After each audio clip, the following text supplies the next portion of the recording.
YouTube. It's a cold and rainy night here in Vancouver, and just been watching all the news that's unfolding. It's really like you can see the horsemen of the apocalypse. World War III looks like it's about to kick off. I'm not saying it's going to happen tomorrow, but the stage is being set. The players are all coming into motion. The biblical prophecies are being fulfilled. If you look at all my old videos, I talked about all this, the beginning of World War III, Iran. It's all coming to fruition. And as well as the disease outbreak that's happening in China.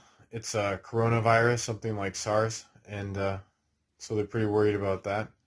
The economic collapse is happening. In Vancouver, it's definitely happening. Every day there's just more and more immigrants coming here. Rents are going up. Wages are going down. The same sort of thing that happened to California is happening here.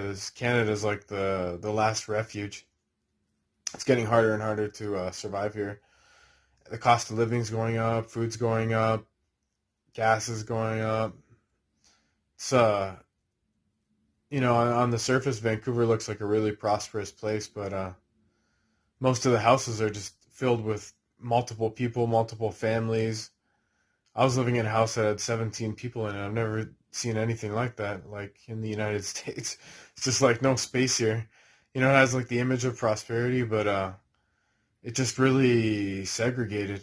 It's like the worst policies of the right and the worst policies of the left.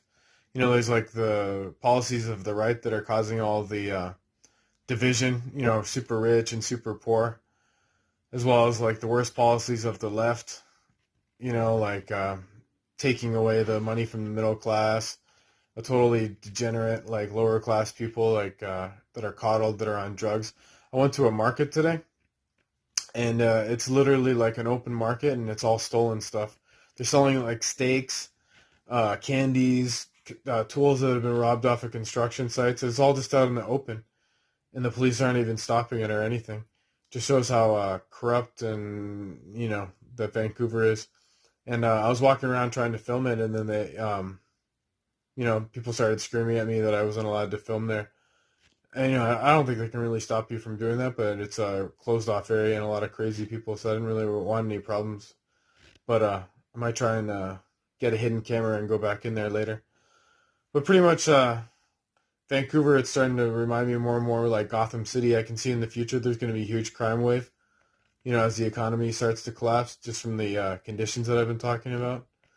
And I think Vancouver is going to be a really scary place to live. And when you think about it, in the States, at least, there's a lot of different places that you can move to. But in Canada, pretty much you're either stuck in Vancouver or Toronto if you're looking to work, to have like a productive sort of life.